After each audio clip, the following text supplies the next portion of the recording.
So let me first say thank you all for attending. I am excited because I've always wanted to be on television, and our friends at CAN TV are shooting this tonight. It's being beamed out live to the audience of CAN TV, and that means that the pressure's really on me.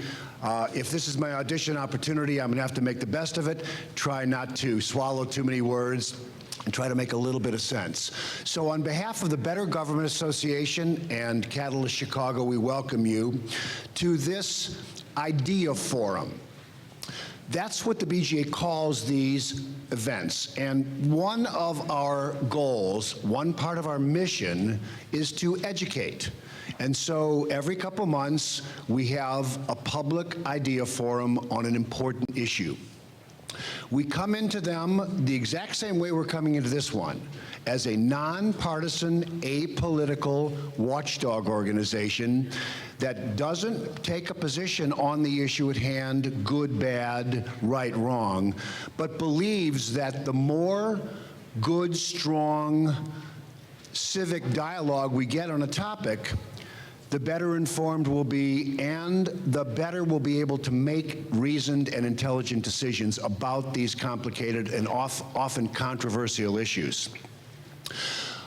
I want to thank the Field Foundation of Illinois, which provided a grant to the Better Government Association to do a series of training programs called Citizen Watchdogs of Education. We go around the city and we hold forums, not like this exactly, because they're more nuts and bolts training than they are informative.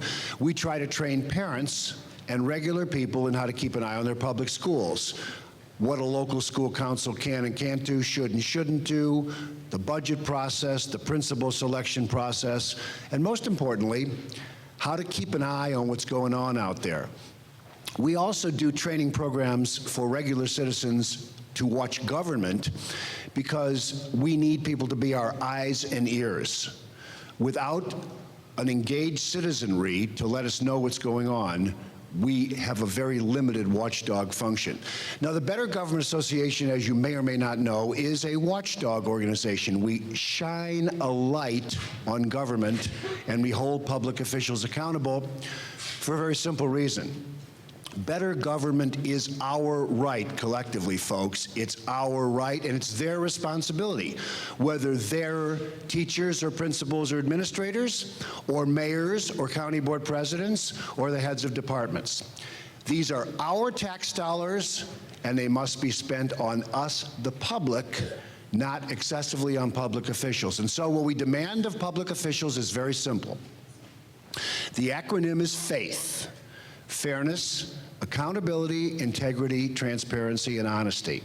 Now, if we were in England, I would be able to put an E at the end of faith like they do with all those words, and we'd have efficiency, so I could have that sixth principle. But now, since it's the USA and we can't put an E at the end of faith, I have to use it as a lame joke to tell you what I'm talking about. The point is, what we do at the BGA is four things. We investigate, we litigate, we educate, and we advocate for the better government that's our right.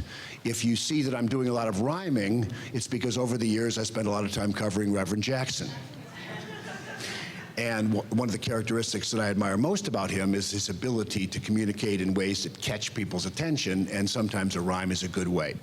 And so in the spirit of the education portion of the BGA mission, we have this idea forum, and CAN TV is covering it live. And in one moment, I'm going to turn it over to a longtime friend and colleague. I'll just say one more thing. On the bench over there is literature about the Catalyst organization and about the Better Government Association. I've included about 50 of my business cards. I would encourage you to grab one if you like, and if there's something you want to pass along to me, call me or email me. And the last thing I'm going to say is this. We're only going to get better government collectively. Standing here alone tonight as the president and CEO of the BGA, I'm one voice. I am like Don Quixote. You may remember the errant knight that Cervantes wrote about several centuries ago. Quaint, charming, but ultimately ineffectual because he tilted at windmills. General Patton won the battles and the wars because he had the army. And so, the way we're going to get better education and better schools, be they charter or neighborhood, the way we're going to get better government in the city, the suburbs, the county, the state, the water reclamation district, and all the other units of government, the way we're going to get it is to demand it, and it must be done collectively. So, if at the end of this forum you think that these are important things to do, if you think the mission is important, what I've described to you, become a member of the BGA. Go to bettergov.org and join us. It'll set you back $25. That's less than a ticket to the Cubs, and we're winning a lot more these days. So with that, I'll turn it over to my old friend from the Chicago Sun-Times. We were at the Sun-Times together. In fact, I think Linda actually followed me as the education writer. Did I follow you? You followed me. Linda was the founder and publisher of Catalyst Chicago. She's the moderator of tonight's forum. And so all I would ask you to do is extend as much courtesy as possible to our panelists. This is not intended to be either a Fox News or MSNBC shouting match. The goal tonight is maybe a little more CNN, talk about the issues and come out of it with an understanding. Don't come out of it ready to go out and, hit somebody over the head. Controversial, emotional issues, but really important to understand the facts and the points of view and to be respectful of them even when you disagree. So with that, thank you very much for coming out, and I give it over to Linda.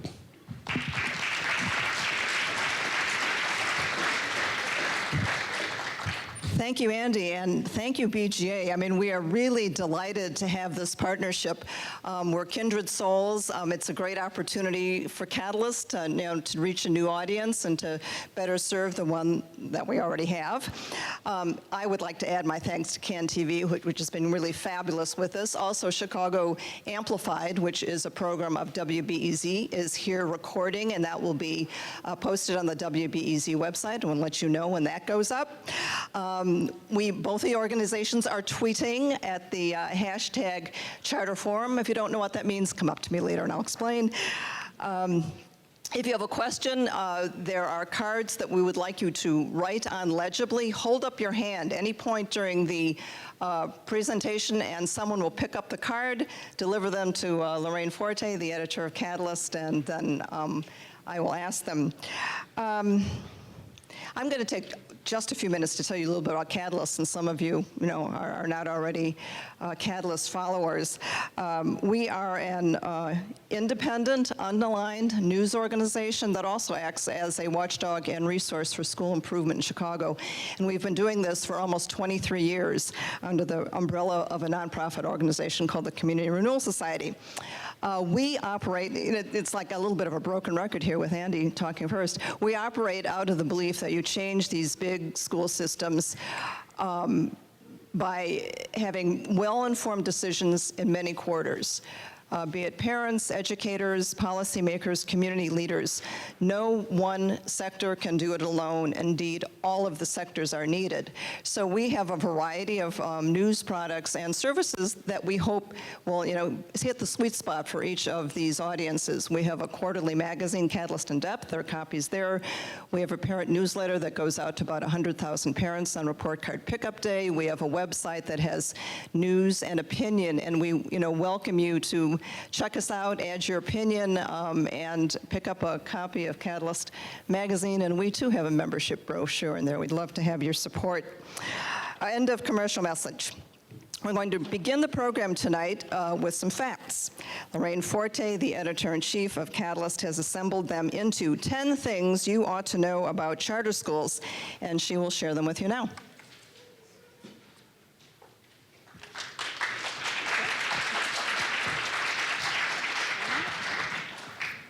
Okay, we have a PowerPoint that we're going to get started.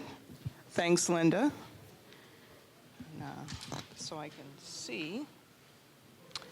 At Catalyst, it's our job as journalists to sift through the misconceptions and shed light on the facts about public education in Chicago, and that includes charters. There's a lot of misinformation that goes around about schools and about charters. I hear from the general public. I even hear it sometimes in the media. And so That's why I put together these 10 facts that I think everybody who cares about public education should know about charters. When I'm asked about charters, the question I get asked the most is, well, are they any good? You know, I'm on panels or up here on TV or radio, and people almost inevitably ask that question, and I say that charters are not inherently good or bad. And I know that there are, you know, disagreement about that on people on both sides who are really strong supporters or critics, but they're not inherently good or bad. Neither are traditional public schools. You can find good schools in both groups. And that's why, to a large degree, looking at charter school versus traditional school isn't really the lens we should look through, although it has become the lens we are looking through. So in the panel, I'm sure we'll be tackling that question. So with that, we'll get started with our PowerPoint. And if you could click through. Okay. First thing, I still get asked the question or get told charters aren't public schools. Well, they are public schools. The State Board of Education defines them as a public school governed by an independent board of directors that contracts with an authorized public chartering agency, which is a school district, to operate. So yes, they are public schools. They're operated under a contract.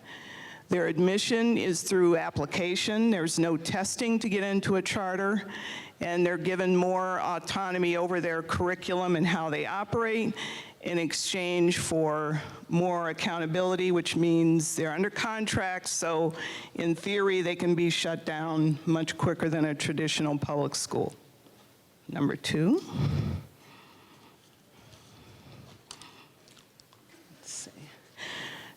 The number of charter schools is expanding. There was expanding from 1 in 1997 to 51 in 2011. And you have 50,000 students attending charter schools in Illinois. Most of them are in Chicago, 37 charters in Chicago, 108 campuses, and the charter cap is now at 75. The state has raised the cap for charters in Chicago twice. So there are about 38 more charters still to be given out in Chicago. 3. There are 12 in Chicago that have more than one campus. In other words, they have 2, 3, 4 campuses of charters. More than half of charter students in Chicago attend a school that's part of one of these networks. These are the big networks of charter schools in Chicago. And probably most of you have heard of them: Chicago International, Noble Street, UNO, United Neighborhood Organization, and Youth Connections, which runs alternative schools. So 4. Most charter students are low-income students of color. As you can see, they're African American, and African American enrollment is much greater than in traditional public schools.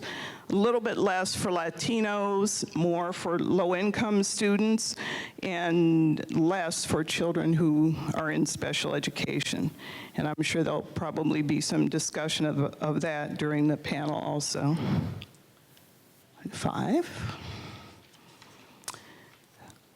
When we get to charter funding, that's where a lot of the controversy arises from, because in a time of shrinking dollars, charters and traditional schools are competing for the same pot of money. Per pupil funding that Chicago provides to charter schools has gone up in the past 3 years. And it's not on here, but the amount that they are given is still much less than the operating cost per pupil that Chicago spends, which is about $13,000. And as a result, charters rely heavily on private money. This information is from an analysis that we did back in 2007. It hasn't been updated yet. The numbers have probably changed, but the overall point, I'm sure, is not, that a lot of charters, because of their money situation, run deficits, rely heavily on private money and wealthy individuals to fill their budgets because they don't get enough from the district. So let's see, 6. This is something that's unique to Chicago, although there are charters across the state. In Chicago, they're the only charters that have attendance boundaries. There's 10 charter campuses in Chicago that have attendance boundaries that assure some preference for neighborhood children in admission. Although charters operate on a theory of choice and that they should be open to any student who wants to attend, there's been a lot of pressure in some neighborhoods for some charters to have attendance boundaries so that kids in that neighborhood get some kind of preference. So in Chicago, there are some charter campuses that do have attendance boundaries. 7. Charter teachers are not allowed to join the Chicago Teachers Union, but there's a growing unionization movement in some charters. Right now, there's 14 charter schools that have formed their own union, which is called Chicago Alliance of Charter Teachers and Staff. So you're seeing here in Chicago a growing unionization movement for charter schools. Number 8, teacher turnover. This is another big issue with charters and with people who research charters, and one of the things that they're looking at is teacher turnover. A study back a couple of years ago found a turnover rate of 25% a year in charter schools compared to 14% in traditional public schools. In Chicago, you can see the numbers, 57, 54, 51%. This is from an analysis that we did, I believe, a couple of years ago. We have not updated it, but charters will admit that there are some issues with teacher turnover in some charter schools, not all of them. Overall, it is an issue, but it tends to vary based on the charter, of course. Number 9, student achievement. This is another area where there's a lot of, I don't want to say politics, but there's a lot of discussion and parsing of numbers, which, who's better, traditional, charter, magnet, et cetera. One area where charters do stand out is in graduation rates. Charters have much higher graduation rates than traditional neighborhood public schools, still not as good as your magnet schools and your selective schools. Your ACT scores, which are how you get into college, of course, not much higher in charter schools than traditional schools, and of course magnet and selective schools are still highest.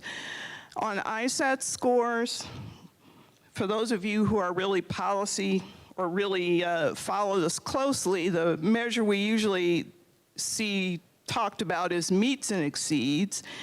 In this instance, I looked solely at the percentage of students who are exceeding state standards, because that's what researchers say kids need in order to be ready for high school and college. And as you can see, charters and traditional schools are pretty much neck and neck. Magnet and selective schools, much higher. And our last thing has to do with our last slide, charters, public scrutiny and accountability. Earlier this year, Chicago Public Schools adopted policies that will put charters under more scrutiny, shortening the length of their contracts. Usually charters would have contracts for 5 years. Now they're going to have, or can have, contracts for 1, 2, 3, or 4 years, not 5, and putting performance targets into contracts. And I'm sure that there's more to that policy, but I'm sure that will be probably discussed in the panel also. So if you do have questions, Just a reminder to write them down, hand them to a person, and we'll get to them later. So now I'll turn it back to Linda, and she'll introduce our panel. Thanks.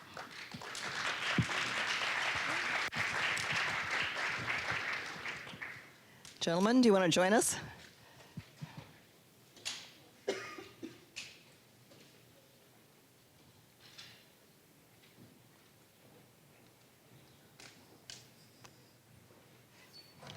Okay, let the discussion begin. The bios of the panelists are in your program, so I will be very brief in introducing them. Andrew Broy is the president of the Illinois Network of Charter Schools. His father taught in the Chicago Public Schools for 30 years, and Andrew began his adult life as a high school English teacher. But then he became a lawyer, but we'll forgive him for that. He was a state education official in Georgia before coming to Chicago to join INCS. Jackson Potter is the staff coordinator for the Chicago Teachers Union. He has taught at 2 Chicago high schools, Little Village Lawndale and Englewood, which was closed as part of Renaissance 2010 while he was on staff there, so he got a firsthand taste of what that's all about. He also worked at Manly High School with the Umoja Student Development Corporation to help students get prepared to enter college, among other things. Charles Payne is a professor at the University of Chicago in the School of Social Service Administration. He is the author of So Much Reform, So Little Change, a book I recommend to you. Once upon a time, he founded an organization in Newark to encourage kids to pursue math and science careers. So you can see our panelists have a mix of grassroots and policy level experience.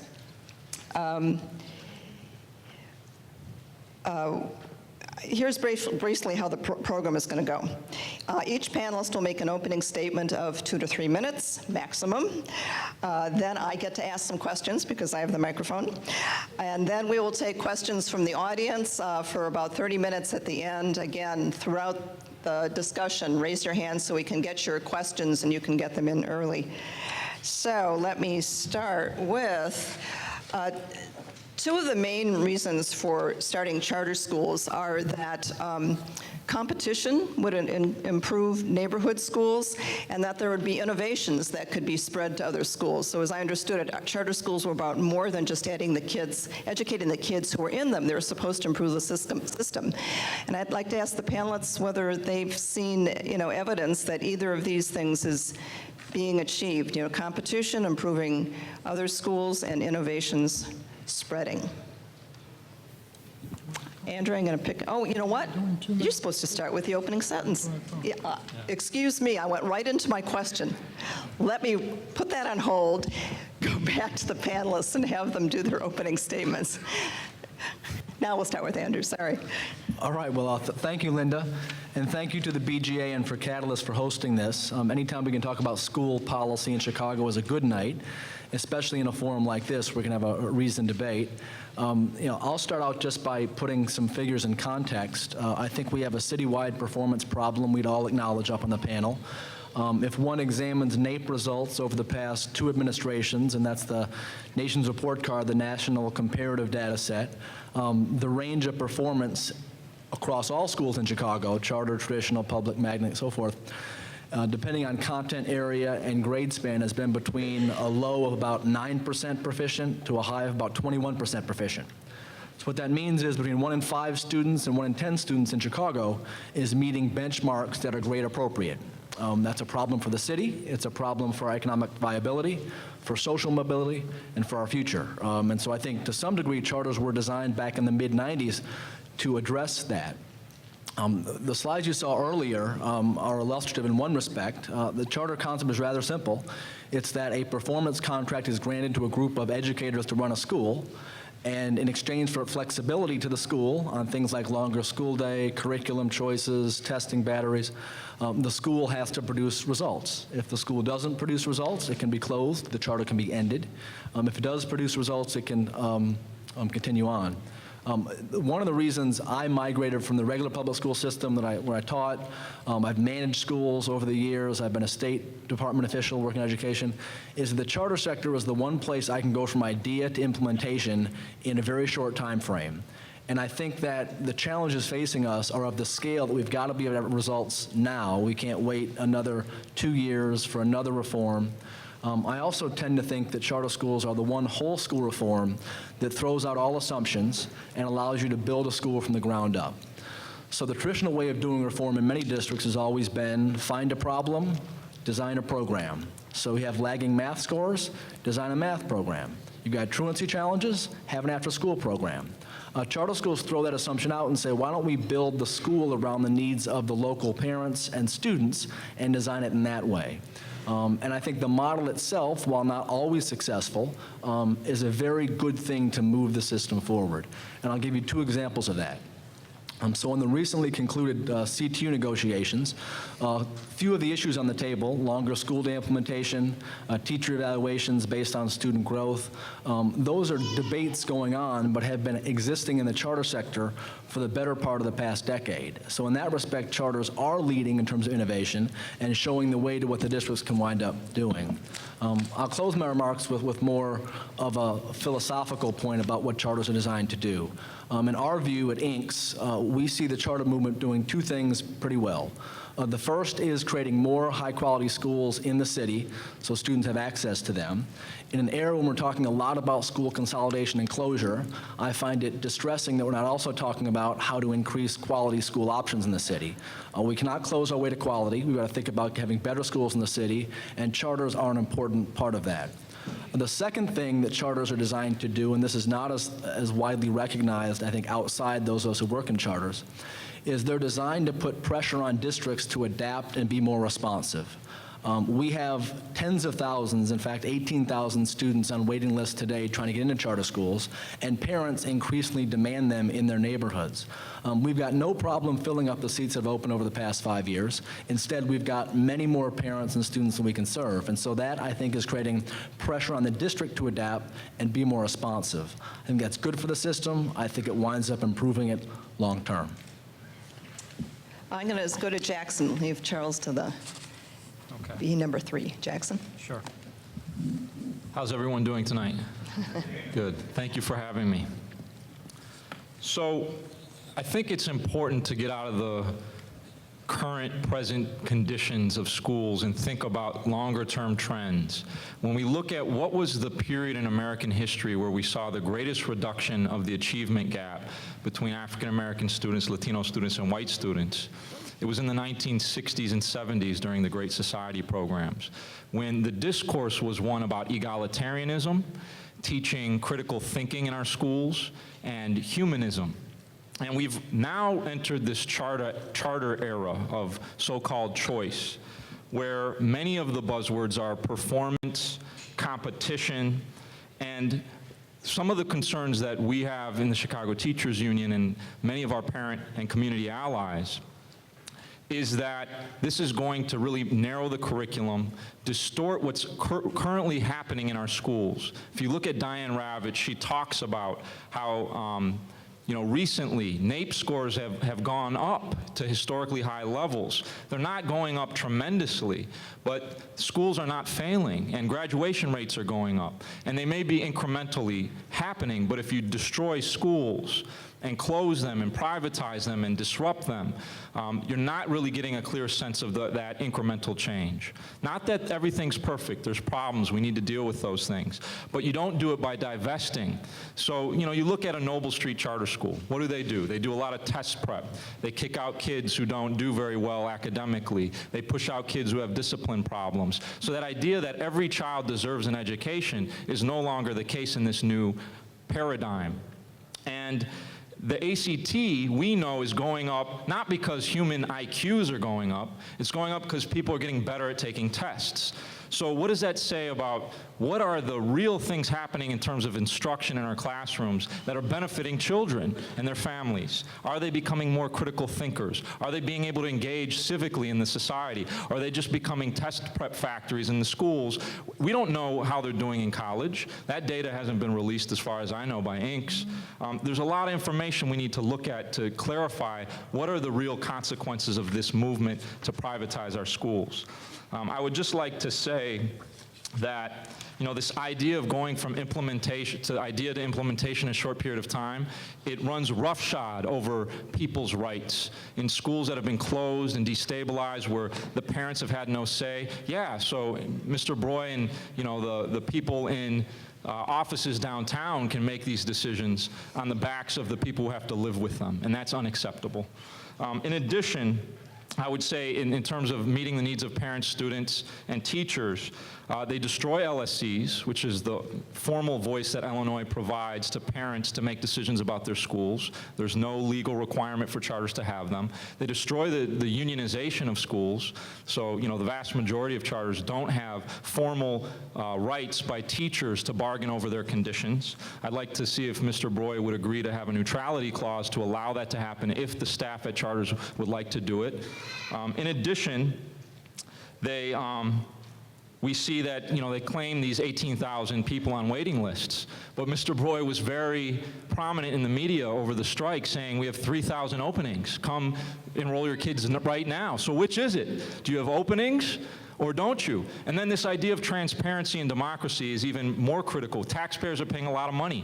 $500 million in the school budget goes to charters. And yet the Civic Federation and the Consortium for Chicago School Research say they'd love to examine charters in greater detail, but they can't because they don't have access to the budgets and they don't have access to the performance data to allow them to do so. So there's a lot of questions and problems with this whole process and how it's unfolding. We got a lot of work to do before we allow these charters to expand because we don't really know what they're doing. Andrea, I'll give you a chance to respond, but Charles, why don't we hear from you now? Okay, well. The man in the middle.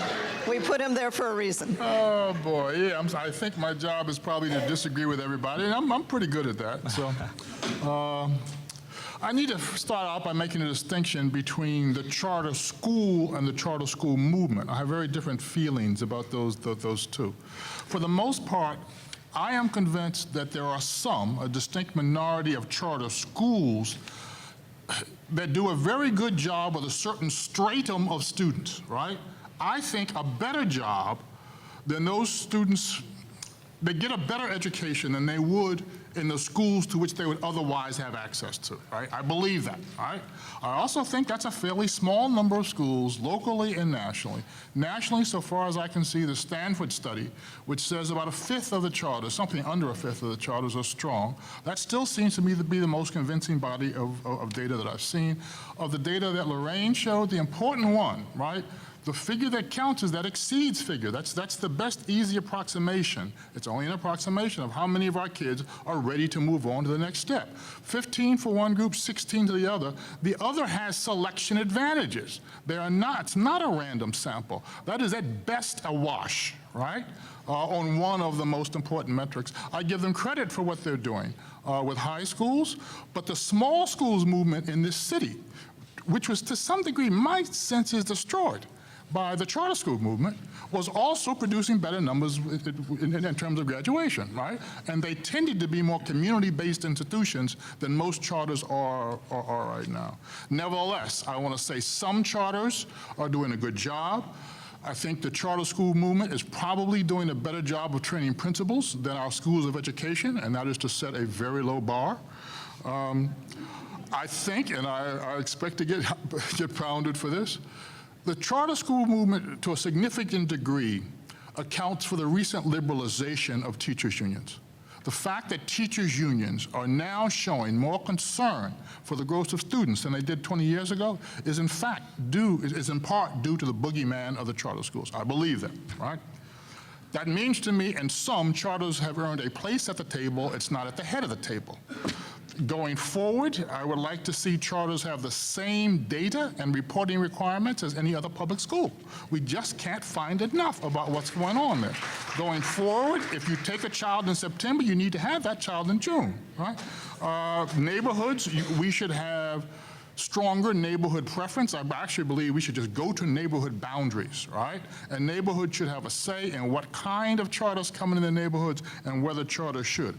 Funding for charters, as far as, and I'm not as conversant as I should be with the funding, it should be at least equal And see, what I would do with charters, if I were in charge, I'd have them focus on hard-to-serve populations, in which case I would argue they should have extra funding, right? What I am emphatically against, given the data which are publicly available right now, is anything that looks like rapid expansion of charters in this city, right? First of all, you don't need to expand an intervention. Intervention is the right term. It is not, in fact, a reform.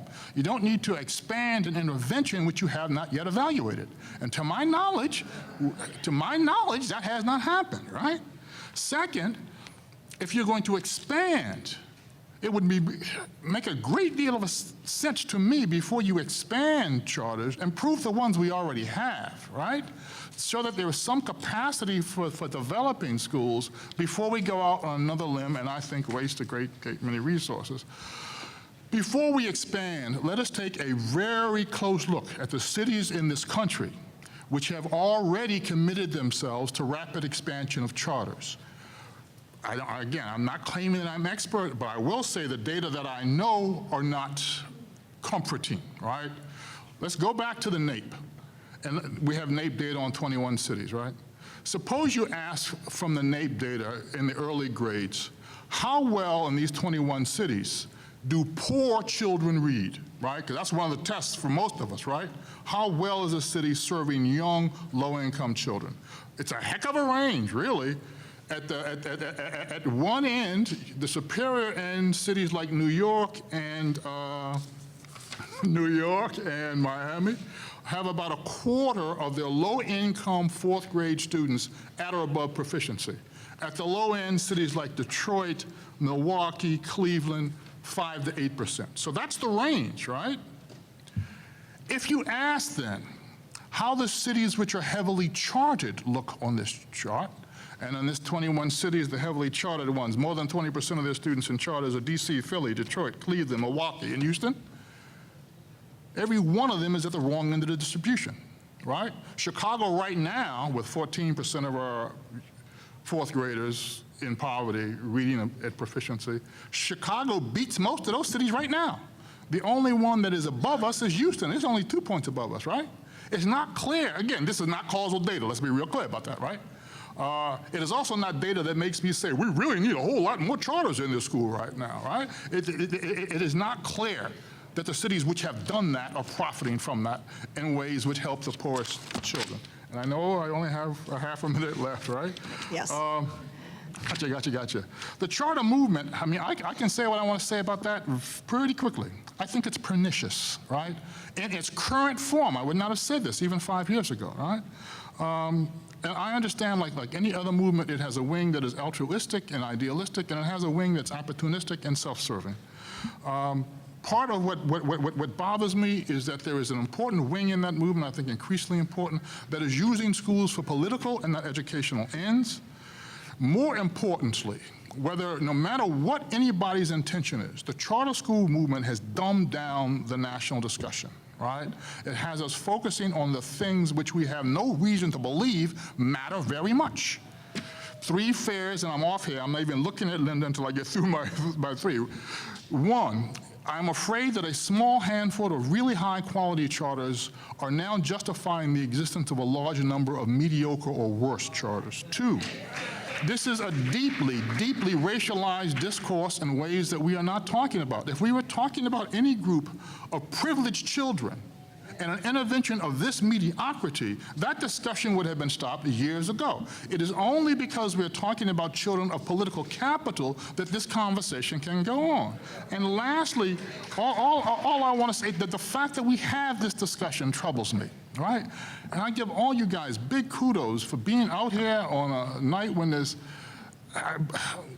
but the fact that so many people of goodwill come together to spend 2 or 3 hours talking about what is, in fact, by all the data we have right now, a mediocre invention. We could be talking about extra learning time for children. We could be talking about supporting principals. We could be talking about improving instructions. We could be talking about making schools more supportive of parents. Instead, we talk about charters. There is something that is just completely insane about that, right? So that's all I got to say. Well, Andrea, I'm sure of a few things you want to respond to. Take it away. Sure. So there's a lot in there to respond to, but I'll start off with a more general point. I find it curious that people don't credit the choices of parents in the city. It's the case that charter schools overwhelmingly serve poor neighborhoods, and poor parents are flocking to them in large numbers because they realize the better opportunity for their students and their children. I also think that pitting traditional public schools against charters is not useful at all, since the challenges faced by the teachers in those schools are quite similar. On some of the comments that were made, the Stanford report referenced by Dr. Payne, that's the Credo report that showed that 17% of charter schools nationally outperform peer-sampled schools. It studied 16 jurisdictions. In 5 of those jurisdictions, charter schools outperformed. One of those 5 was Chicago. So you can't talk about national data without looking at specific citywide or state data. The second point Jackson raised about what about graduation rates. It is true, as you saw on the earlier slide, that graduation rates in Chicago are quite competitive and high among charter schools. We've also got fairly robust data on college-going, college completion rates for charters. And on that measure, charter schools do quite well. I'm happy to share that data with Jackson or anybody else who wants it. It doesn't mean that all charters do well, but it is the case that there's something not captured in ACT results going on in charters that is developing the skills for students to go to and through college, which I think should be a focus of our work. I'd also note on the transparency point, we at Inks have supported, in fact, the law 2 years ago in Springfield that required charter performance to be broken out by campus, not by network level. So we now have much more visibility into charter performance. As a consequence of that, just this past year, CPS conditioned renewal of some charters on shorter probationary terms because of low performance.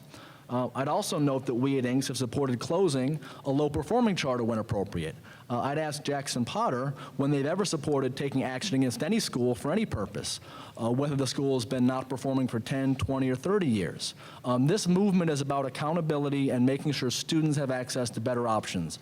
It's not about protecting interests. It's not about our interests or schools' interests. I'd also note on the teacher question, I find it curious as well that folks who are anti-charter and are pro-teacher don't realize that 3,000 teachers in charters struggle every day to teach students with real challenges. We should be supporting those teachers and principals, not demagoguing them on the issue. And finally, on one last point I want to make, I do find this discourse that's happened over the past couple of months defeating in a lot of ways. We as a city have real challenges. And to the extent we distract ourselves with this debate about whether traditional public schools or charter schools are better, we're missing the point. We don't have enough great schools of any type in the city. Charter schools are a part of that. They're not all of it, but we want to work towards a constructive solution and not demagogue the issue over and over so that we wind up having no solution at all. Okay, I'd like to, we could keep going on this for a while, but there are a few other issues I'd like to get to. And I'll go back to the question that I asked prematurely, which is, 2 rationales. One is that competition would improve all schools, and the other is that innovation would spread. Any signs of that happening? Someone? I think the answer is unequivocally no, in terms of the overall average impact of these changes. Now, there are some outliers, and we should talk about those in great detail. So if you listen to former CEO Terry Mazzani, he said, I ran the numbers when I was at CPS, when he was superintendent. And charters, based on being freed from restrictions of bureaucracy, should be knocking the socks off neighborhood schools, but they're not. It's a dead heat. And so why is it that charters that have all these advantages, most of them, vast majority, district-wide attendance boundaries, it's a lottery system. It mimics and reflects what magnet schools do. You have to apply to get in. You do a lottery, so people have to be really motivated to apply to it. How come we're not making that comparison? When we look among schools, even when you don't show them as having these advantages, schools whose students are at least 90% free or reduced lunch and 90% African American, charters average at the 33rd percentile in reading score gains. Their neighborhood school counterparts at the 43rd percentile. What's the response to that, Andrew? In terms of closing schools, we don't even want charter schools to close. That's disruptive. That's happened for far too long. Over 88% of the students impacted by school closings, consolidations, and turnarounds have been African American families. If they're knocking down the doors of charter schools, it's because their school's been closed. And you can ask anybody in this room who's been around for a while, whether it's G2 Brown, whether it's Jay, Travis, they'll tell you that schools that were high performing in the Kenwood-Oakland community region were disrupted and sabotaged by policies that CPS imposed. We cannot go from a system that has goals of egalitarianism. Everybody should have a good school, not boutique schools that specialize in this, that, or the other thing. But when you don't invest in schools, when you don't have air conditioning, when you don't have art teachers, social workers, libraries, librarians, and you have this patchwork quilt where some kids get that stuff and others don't, that's a real problem. Then you're comparing apples and oranges every time you're trying to analyze and assess what's happening in our system. That has to change. Andrew, you want to jump in? We are briefly? glad to have a discussion about school funding. The expenditure data that ISB reports on this is quite clear. Charter schools spend substantially less per pupil than regular public schools do. That is mainly a consequence of the fact that charter school teachers are underpaid relative to their traditional public school counterparts. In fact, the data on this is clear from 2 years ago. The average teacher in CPS, excluding charters, earns $74,000. The average charter school teacher earns $54,000. We think that's wrong, and that should be addressed by funding charters equally. Charter schools, to some degree, make up that difference by private fundraising, but it's 10% of the gap. And so that's why we at INCS are working on equal funding provisions both with the district and in state law to make sure charter school students are not treated like second-class citizens in their own city. Can I address that really quickly? Briefly. Sorry. Yeah. How many schools do you think should be closed this year, Andrew? I want to hear you say exactly how many you want closed, because you never do. You say, give them 2 more years. How many schools have been closed that are charters since this experiment began? And before you answer that, this year it cost $11,361 on average for each of the 4,665 additional charter school slots. They get approximately $500,000 in startup funds. You're reproducing administrative and facilities expenses. The state funds extra for some of that. They double dip. They get state funding for facilities and they get city funding. We need to really differentiate how much are they getting. And when we look at CEO pay, people who are the top of the charter networks, they're getting way more than Barbara Bird Bennett compared to the per pupil ratio if you compare it to what the CEO is making. So you have Juan Rangel, who's making nearly as much as Barbara Bird Bennett, but he's running 10 schools. You have similar things happening for CICS and Learn and Urban Prep and the major networks where the CEOs at the top are getting 6-figure salaries and everybody else pays the costs like the teachers. A question for Jackson. Charter schools are doing many of the things that the teachers union advocates: smaller class size, more counselors, more attention to social and emotional learning, and so on. Isn't that a good thing? Do that for the schools that exist. They're talking about underutilization. They're talking about closing 125 schools and opening 60 new charters. So they're exacerbating the crisis of underutilization. They're siphoning kids away. Charters are using money from corporations to try and attract students and take them out of neighborhood schools, which creates the underutilization crisis in the first place.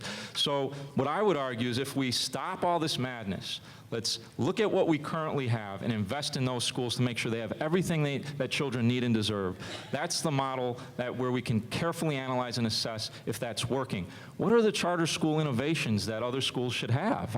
I've not heard that yet from Andrew. What are the things that should be translated? And how can we do that instead of constantly trying to decimate the other schools? What about innovation? Sure, happy to address that. So one example, we've had this pitch debate the past year over a longer school day, right? CPS finally moved to it after fighting for decades over 15-minute more instructions for students. Charters have done that for 11 years. I'd like to think that the charter model using that has created conditions under which we can now do it in the city. We have all sorts of thematic charter schools in the city. We have a Montessori charter school opening up next year, a math and science charter school, a performing arts charter school. These sorts of things are partnering with, yes, traditional neighborhood schools to talk about how we can collaboratively work teacher to teacher. The problem with Jackson's position is he's reflexively anti-charter. If it's charter, it's bad, and that's just not true. The data doesn't bear it out. The schools Did I don't say bear it that? out, and I'd invite him to come visit some charter schools with me to see firsthand what the teachers are doing there, because there are some examples of real innovation What are happening in the they? classroom. What are they? That can be translated. Longer day, we all have longer day now. No more need for charters. Good, we solved the problem. Jackson's I mean, After fighting it for 15 years, right. okay, so now we can say it's a truce. So, second Let's point. shake on it. Second point, with respect to evaluating teachers, one of the big debates during the union fight over the past few months is the degree to which teacher evaluation should be based on student individual growth at the school level. The union generally fought that percentage down. They settled down to what state law requires under a law passed 2 years ago. The charter movement has been doing that now for 8 years and trying to tie teacher evaluation to a teacher's individual impact on students in a way that is leading the discussion. On union rights themselves, we've got 14 unionized charters. Their union contracts vary between 12 pages and 14 and 18 pages. They're flexible contracts preserving a longer school day, and those are models for what our union should be doing more broadly to make the document responsive to student needs. There's even a provision in one of the union contracts saying, in the event of a disagreement between management and teachers, the mediator shall put into place what's best for students. That would never make itself into a CTU contract. It is in our contract. That's innovation It's in our moving contract. forward. Read the tentative agreement online. It's in our contract. We have a preamble that talks about best practices on behalf of students and their families. A preamble's not a mediator statement. Okay, well, I'm going to let Charles take over because I don't want to monopolize the time. So. No, Speak into the microphone, Charles. there's so much. Just one thing about Yeah. this notion of, Yeah. I think there are places, although I cannot name them from memory, where there has been some productive discourse between charters and traditionals. I'm sure I could identify places if you gave me a half an hour. I don't think it has happened very often. And I think that in the end, Jackson does have a point. The things, so far as you can see, the things that it takes to develop a good charter and the things that it takes to develop a good traditional school are about the same things. So the idea from 15 or 20 years ago that there are going to be laboratories of innovation, this is not a problem that needs innovation. This is a problem, so far as I can see, this is about blocking and tackling. You need to pay attention to the basics. I see a few consortium faces around me, right? And so we can launch into a discussion of developing schools as organizations. I do think under certain circumstances, the flexibility of charters can give you some advantages. I think it's fairly small and not large enough, again, to justify the amount of time, energy, and leadership attention that they are getting. And taking our time away from other things that I think have a higher likelihood of deep payoff.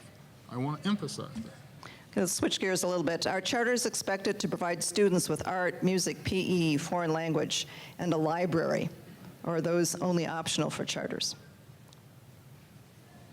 So that depends on the school. I think it's fair to say that most charters in the city have some sort of library. Depending on funding they receive, they don't have extensive libraries typically. They also have flexibility over the curricular choices. Most charter schools have fairly robust special courses, including things like art, and music and those sorts of courses, but it's up to the charter to design it. The whole point of a charter is that it's not a simple single model, but rather the design team, the teachers that design the school will design what the neighborhood needs, what the students want, and provide that. It's worth noting that some of our best charters in Chicago, including Noble, Polaris, Namaste, were all founded by former CPS teachers because they thought the charter model gave them an opportunity to be creative and design a curriculum around what students need and not be constrained by CPS rules that change from time to time or don't adjust flexibly enough to deal with the students they have today. So there's no blanket answer to the question, but I think it is accurate to say that the charter model provides the framework by which the students and the educators can design the model for their needs. I think this is actually the nub of a real problem in how we're thinking about school reform. So choice has actually become code for separate but unequal. You know, where certain operators provide certain things and others don't have to, and it's all kind of, you know, wheeling, dealing, this patchwork quilt that's uneven. And the whole notion of a right to an education is that everybody deserves an incredibly tremendous education. You know, you look at Finland, and what they do there is they provide after-school tutoring, small class sizes. You know, they invest heavily in teacher professional development. They give teachers autonomy to make their own lesson plans. But all the schools have the same stuff. They invest in all the schools the same way. And we have the problem of 30 million kids live in poverty in this country.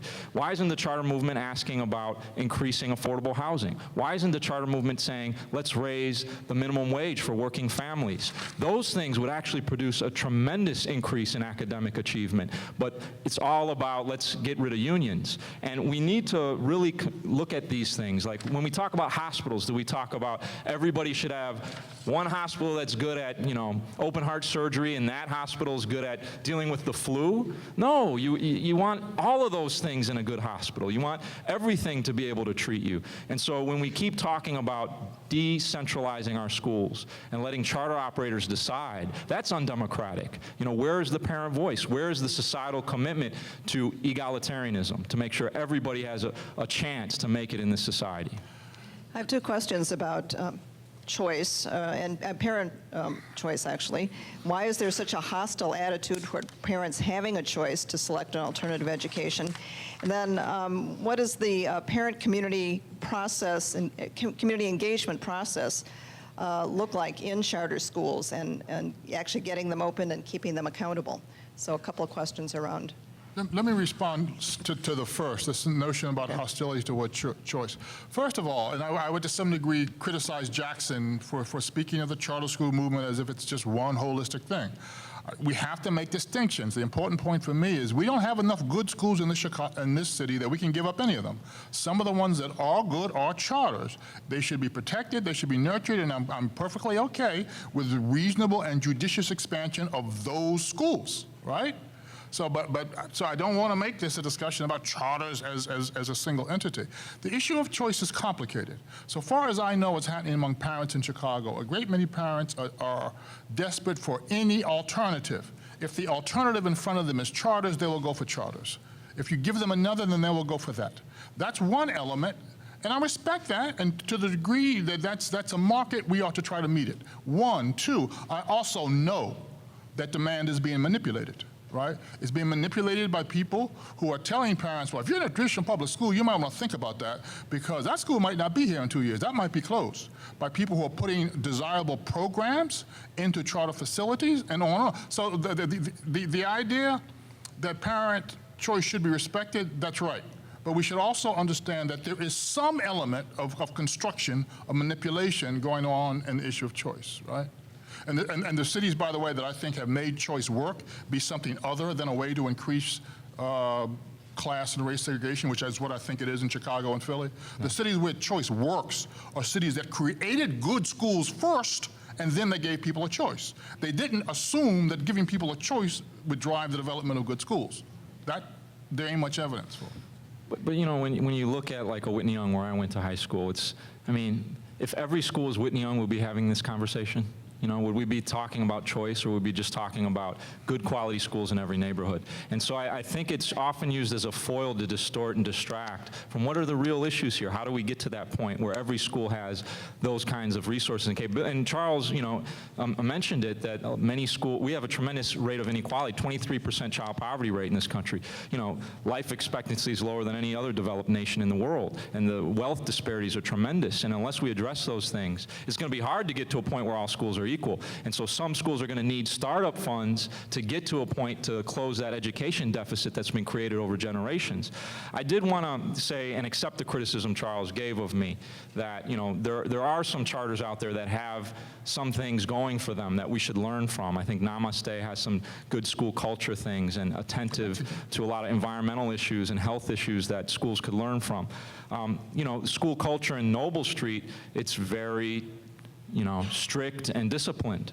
But we also have to look at what's beneath that, right? So I have a letter from Noble Street Ronner that was sent to a student, and it says, you're required to repeat the entire 11th grade because you failed 2 classes out of your 7, unless you transfer to the neighborhood school. Then we'll give you all your credits.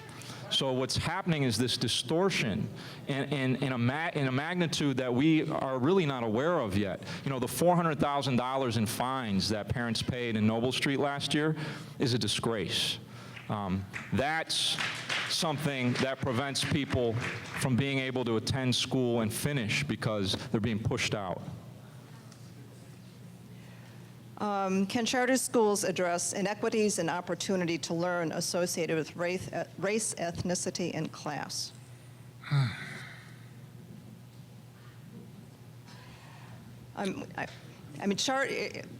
What may be behind this is that with charter schools, obviously, it's your choice. You have to apply. And so you can apply outside of a particularly disadvantaged neighborhood. You can, go someplace else. Sure, I suppose that's true. I mean, just from the ground, the fact of the matter is most charter schools in the city are on the west and south sides. That's why, in fact, most charter schools serve a predominantly African-American population. That's a matter of kind of geographic concentration. One thing I'd also suggest is that charter schools are making choices to go where demand is and where they think they can make the most impact. One of the big constraints on that, though, is access to buildings. Charter schools are not getting any public facilities dollars from the state. There is an allocation for a certain category of charters in the district, but only in non-district owned buildings. I think, frankly, it doesn't make any sense to require charter schools to use scarce public dollars meant for instruction, and they have to then use those dollars on private buildings to find access so their students can go to school. We should have a system in place where public schools get access to public buildings or public dollars so they can wind up serving things efficiently. In an era where we're talking about school closings, that should definitely be on the table. Charles, do you want to weigh in on this? No, You don't? Okay. no, I'll let it go. This is to Jackson. As a former high school teacher in Englewood, and presumably having had witnessed closely the plight of hundreds of young black boys, how do you reconcile your staunch opposition to charters with urban prep's success as evidenced by its far better graduation rate? And let's not argue over what those numbers are. Sure. They are clearly better. Go ahead. Yeah. No, I'm glad to weigh in on that particular question. And like I said, I think there's amazing charter school teachers out there, and there's some networks doing good things, and I think we should call a truce. I think we should stop the expansion, really get a handle and analyze and assess what's happened over the last 8 years. Has it worked? What hasn't? And let those charter school teachers unionize. What happened when they closed Englewood is it replaced with urban prep. 70% of the students who attended urban prep weren't in the attendance boundaries of Englewood community. They were outside of it. And then Tim King, had a very good foundation wing from Hales Franciscan where he came over from, and he raised $300,000 a night on some, poker nights with his donors. That helped. They could send kids. They pushed out a lot of kids. So if you look at the freshman class and the graduating class, huge difference. And then they're still getting 16s on the ACT, which is below the district average. So it's the philanthropy that's allowing these students to, and that's great, philanthropists should do that for all CPS students, but because they can't pick and choose the winners and losers. This is not Survivor, people. This is public education.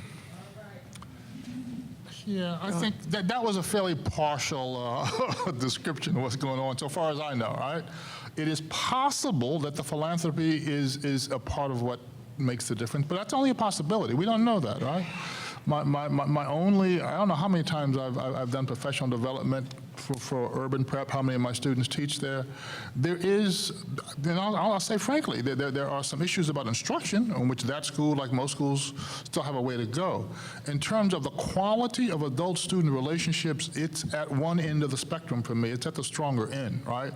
That is, of all the schools I've seen in my career, it's the sense of avuncularity, is that a word? The sense that your teacher is your uncle, and the expectation that you spend time with your teacher outside of school like you would with your uncle. That's very deep. And the folk in the audience who know this data is better than I do, but I think the way the data are moving suggests that students who have this sense of strong social bonding are as likely to do well within certain kind of limits. The next level up as students who have strong academics, right? The social supports can carry students from our toughest neighborhoods a long way. I don't want that denigrated, okay? And notice I didn't say close urban prep, despite my own personal, traumas that are associated with that about all you do. time in my life. But if that's the case, and I don't disagree, we should learn from that. How can we transplant that? Instead of like, we're going to innovate to teach everybody how to do things, and then you never teach anybody the innovations. Let's figure out what's working and use it.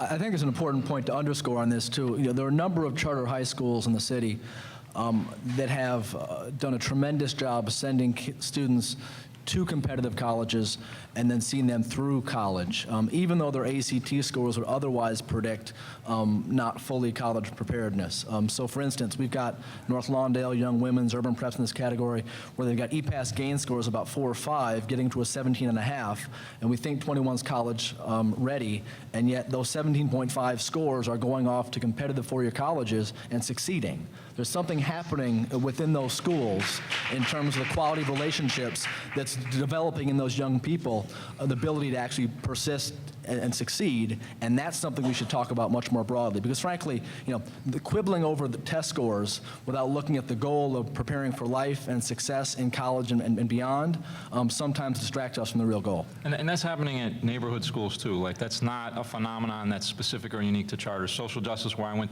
I was teaching, we have 5 Posse scholars the last 2 years, which is a record. And it's a small school of 300 students, so that's happening. Creating more charters, is there a limit to the talent pool and resources? That is, charter board members and entrepreneurial staff, philanthropy that fuels the better charters? I think the main constraint right now is funding, to be very frank with the audience. And this is not unique to charters. The district is under enormous financial pressures, as you probably know. But our funding has been cut over the past 4 years to charter schools by the district. There was a small 3.4% bump this year in funding, which we advocated for, but overall, since 2009, the funding has actually gone down slightly, while the district spending has gone up, with the exception of this year when it's gone down a bit. And so that discrepancy of teacher salaries I mentioned before is really inhibiting what makes charters work. To the extent they work, it's because they have great leaders and committed teachers, and we're seeing a lot more out-migration of teachers in years 4, 5, and 6 because the discrepancy in pay widens as the teachers get more senior. That's a real problem for the sector, so that's much more of a constraint, I think, than is board membership or support of other sorts. Yeah. Since you have to have a parent that is savvy enough to know to apply and so on, it can be argued that you're leaving regular schools with an increasing concentration of students who may not have that kind of support. And what do you do about that? Yeah, this is really the selection bias question that really undergirds some of the research on charter schools. So there's a theory out there that because a parent must apply to a charter, the cohort of students that wind up enrolling in charters are therefore more motivated, therefore not fully representative of the regular public school system. So Carolyn Hawksby from Harvard has done some good research on this that actually controls for this by looking at students who get into the lottery randomly and those who did not get in. So in other words, they've controlled for the selection effect on the front end and then traced those students over time to see how well they do in a charter school or in a non-charter alternative they wound up going to. And the data is not overwhelming, but it's pretty strong evidence that the students that wound up in the charter school and were similarly motivated wound up doing better over longitudinal years than did the students who were randomly selected not in. So I do think there's that reality on the ground. But one of the solutions to the challenge is we've got to empower parents even more and try to find ways to reach them and provide them with great school options, however they're structured. Charter schools are not counter to having great traditional public schools. In fact, I think in the best districts in the country, they work together. In Denver, for instance, charter schools and regular public schools work hand in hand very well.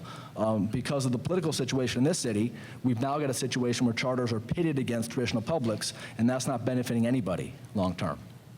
I mean, part of the reason that we're being pitted against each other is you describe a bump in charter funding this year. Well, there's a decline in funding for neighborhood schools. So there's a commensurate relationship to those two things.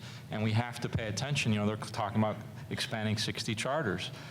That's a real concern for us. And when we look at access, EPAS scores, When you look at Explore, those are freshmen coming in, so they test in September.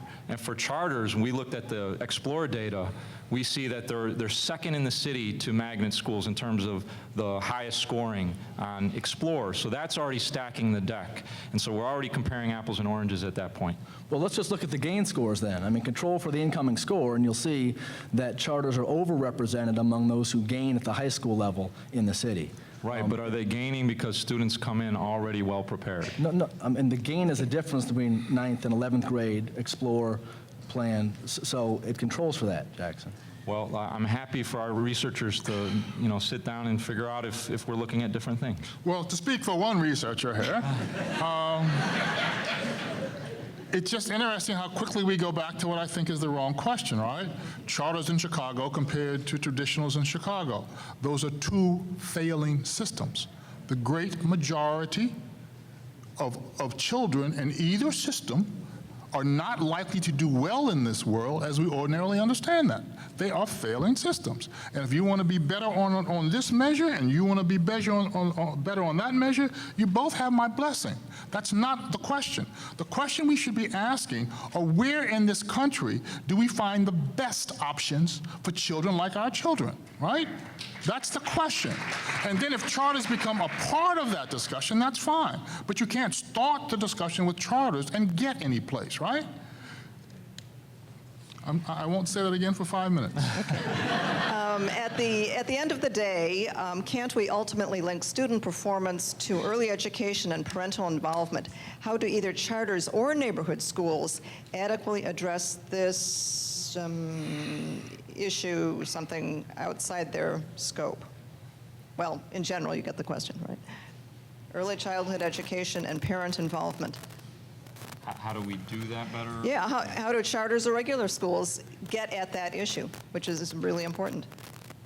I mean, I think we need massive investment in early childhood. It's tremendously important. We need more wraparound services. Children who come to school hungry or don't have dental care, that's going to affect their attendance. We see in the recent report in the Tribune on Sunday the very high levels of truancy. We need a whole new subsection of people who can do outreach and make sure that children have what they need and deserve in terms of social services. And early childhood programming is essential to that. It sets students on pace to succeed. It gives them the basic things they need to do well in school. There needs to be a Marshall Plan for our city schools. And so, to Charles's point, we need a massive investment in the schools if we're really going to address the problems that we face. Do many charter schools have preschools? A few do, not that many. I actually support the notion of earlier and greater investment in early learning for the city broadly. I think that's important. I think the mayor's done that, in fact, in this first budget. I'd also like to make a point, though. Sometimes people talk about parents as either involved or uninvolved, good or bad, without thinking about how we can engage them more meaningfully. A school that does nothing to invite parents in or creates barriers to access will not maximize parent engagement. I think charters do a pretty good job reaching out to communities to try to engage parents in meaningful ways through things like listening sessions, outreach after school, wraparound programs after school. Charters have longer school days on average. They can do some of these things flexibly. And so we should be doing more of that broadly in the city, not less. I want to respond to two pieces of that. I think, again, we're all agreed on the importance of early childhood, but I think one of the things that is so disappointing about this discussion in Chicago as compared to other cities is we don't have systematic citywide discussion about how we leverage something that we know has long-term effects on the lives of children. That's one thing, but the I've forgotten my other point, so I'll let that go. Sorry. What else should be done to increase accountability for charter schools? I know the financial question is a big one. We tried to get budgets a couple years ago and couldn't. Charles thought of his question, right? That's right, exactly right.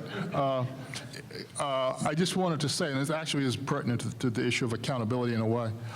I have it on good authority, even though I haven't seen the study, that studies from the East Coast say that if you ask the parents who go to charter schools what they like about, who have children in charter schools, what they like about them, there is a significant number of them who say we find the charter schools more responsive to us as parents, right?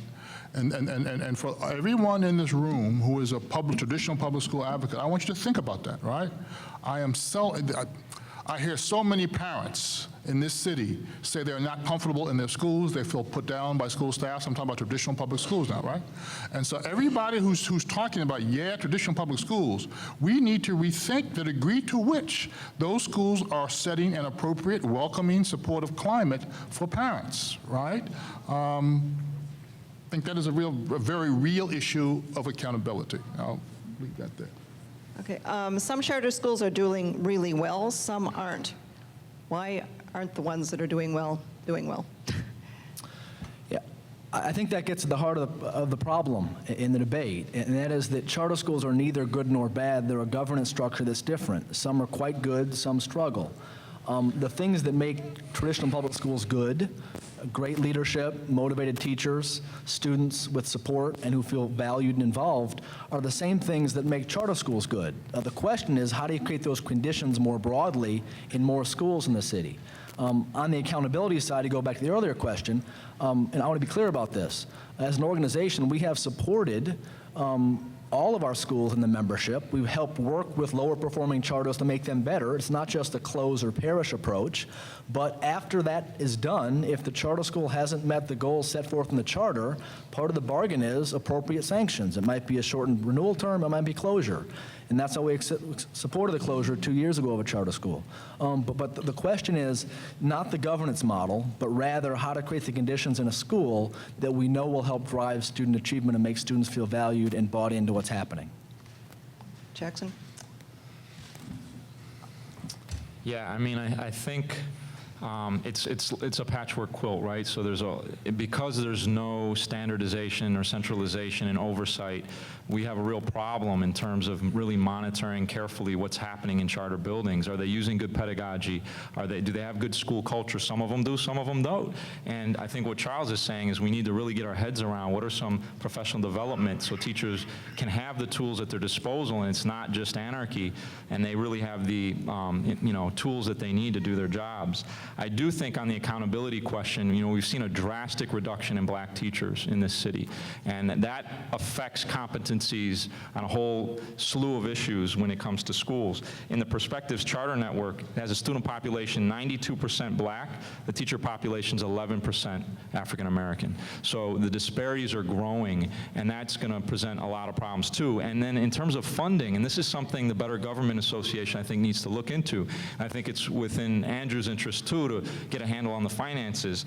We see that oftentimes charters are paying bonds to hedge funds that range around 8%, whereas traditional schools get a 3% interest rate for bonds.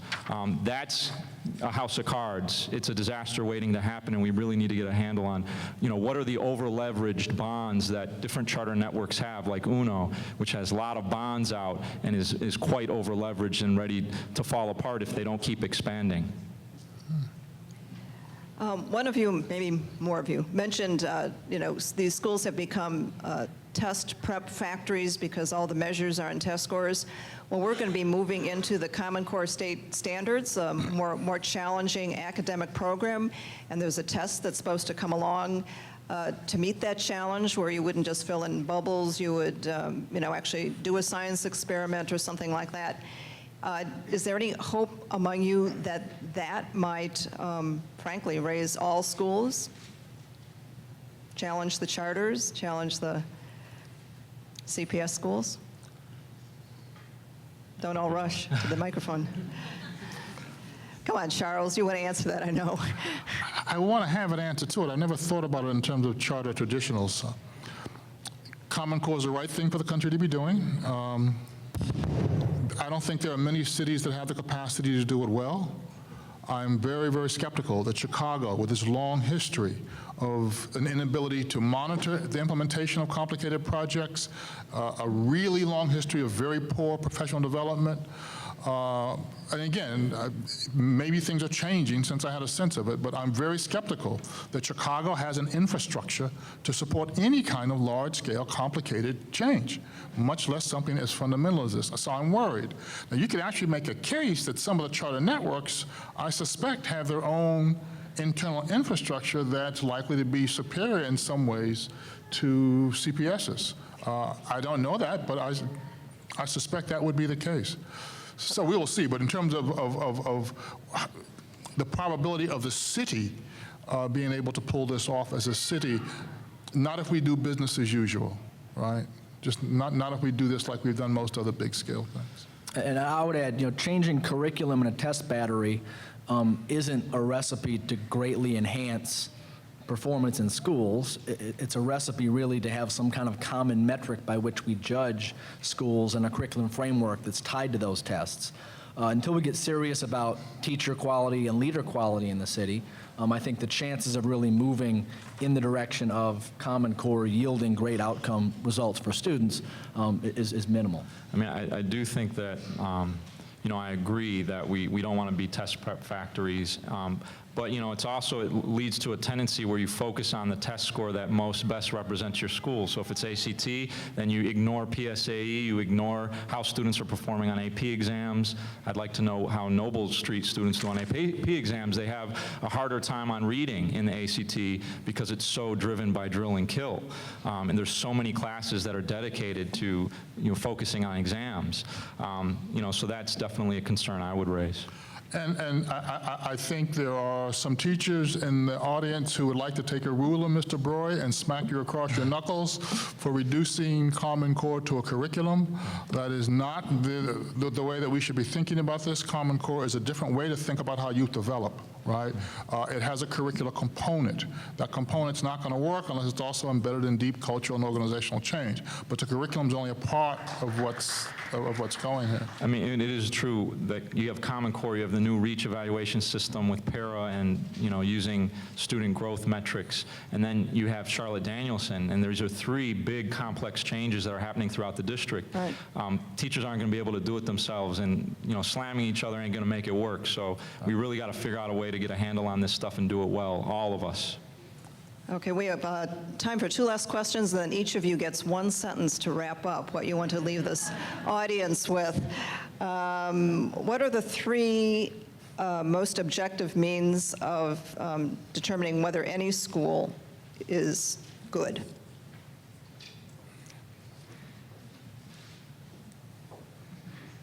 Okay. I mean, I think the CCSR 5 essential school supports is a really valuable lens for which to view school communities, and they have an online system that really goes through it. You're talking about how is content being aligned at the school level? What is the school culture like? How do administrators relate to staff? What's parent outreach? Those are critical components in school success, and they're complicated. And whenever one is missing, it can really make a school struggle. So, investing in schools carefully, making sure those different variables are in place is hard work. It's not something you can do with a magic plan. Just because you can plan something and implement it quickly, it can actually backfire. And I would argue that these things are difficult, complicated. You need to take a lot of time and caution when you do it. Next. There are three things. I mean, I would agree with that. We should be paying more attention, as Mr. Broy said, to post-secondary outcomes, not just what your test score is, but can you handle what's going to be thrown at you at the next level? And then when we do talk about tests, we have to be absolutely sure that we are talking about predictive tests that tell you what's likely to happen to a child down the road. But finally, we should also remember there's a whole range of things that we can broadly call character, the degree to which a student is confident, persistent, has a high sense of integrity, and that those things matter too, both in and of themselves and in terms of what they lead to. Andrew? Yeah, I'd agree with the character point. I'd also say that we too often spend our time focused on a single test score. We think that outcomes are equally relevant, and we think that growth between point A and point B are a better way to evaluate school impact on students. I have to jump in on this one, since we just had a forum series on it, and that is there's some persuasive research, including at the University of Chicago, that shows that the best predictor of success in high school and college is grades, not test scores. And that's irrespective of race, income, whatever, because grades in part show not only what you're learning, but that you have the persistence to follow through and do homework and so on, and those things comes together. Thank you. Last question, and then your one sentences. What would it take for everybody to work together? That's easy. That's an easy one. I've proposed to Andrew before. I'll do it again tonight. You know, let's stop charter expansion. Let's stop school closings, turnarounds, and consolidations, including charters. And let's agree to a neutrality agreement so that charter school teachers have a right to organize and have voice formally in their schools. And let's put in place local school councils in every single charter that are legally defined so that parents have formal voice, and it isn't just whenever a charter network decides it's to their advantage, but they actually are required to include those voices. But don't charters already have the ability to unionize? I mean, it's strange. I mean, charter schools already have the right to unionize under Right. state law. 14 of them have. So the notion that they can't is just not true. We'll just agree to And the second agree point to I'd make- neutrality. It just makes it easier for people to not fear retribution. That's all. And with respect to parent engagement, I do think the act of deciding to choose a school that parents do has a way of involving parents in the decision-making at the most basic level, where they send their child. So we do have a lot of parent involvement through that mechanism. Go ahead. You know, one of the great resources underused in Chicago, I don't know how many community groups. The last time I saw a list of Chicago community groups, I think it had 200 different organizations on it, right?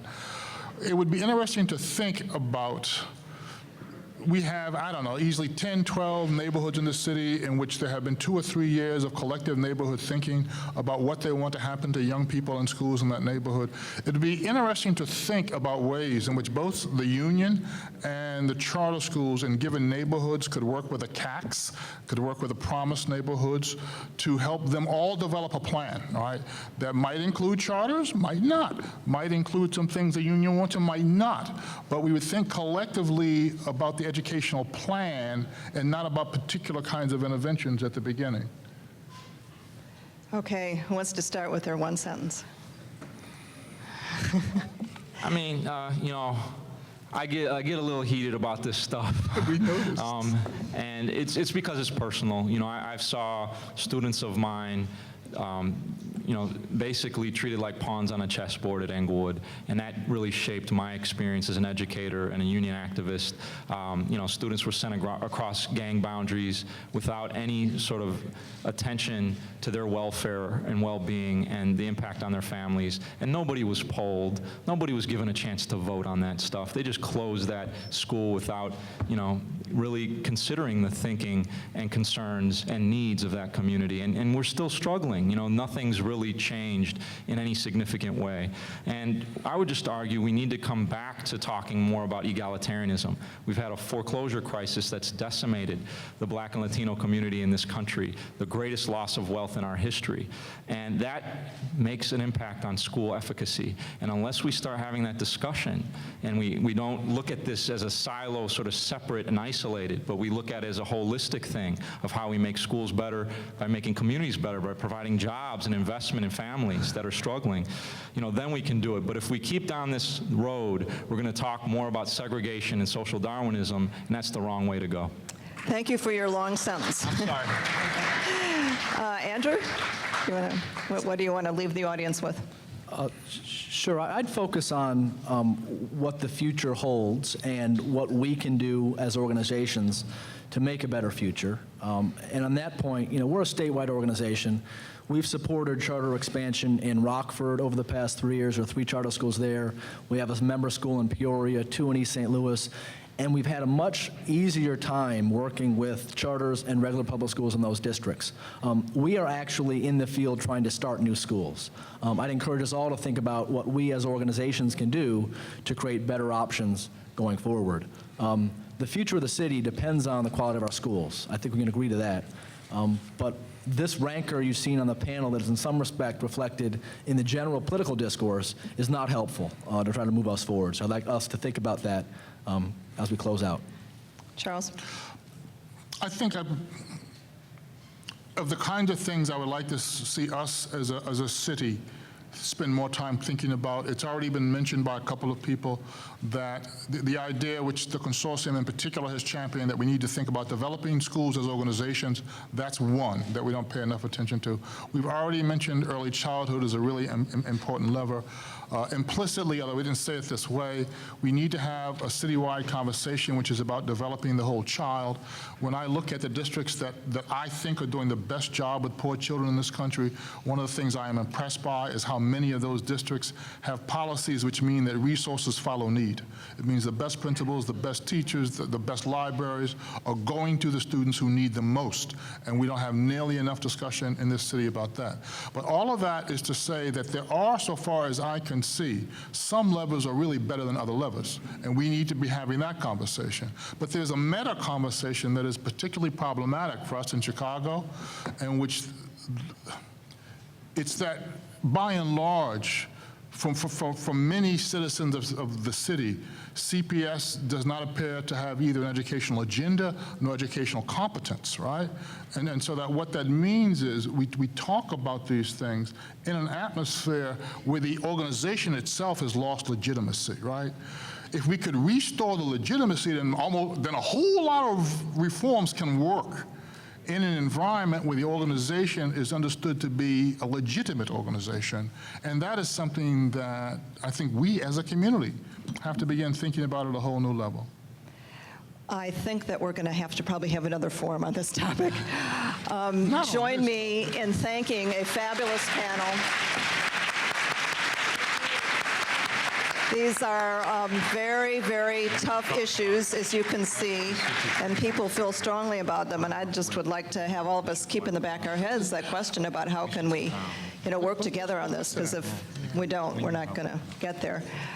The PowerPoints, by the way, are going up on the websites. Any other announcements I need to make, or are we done? Thank you.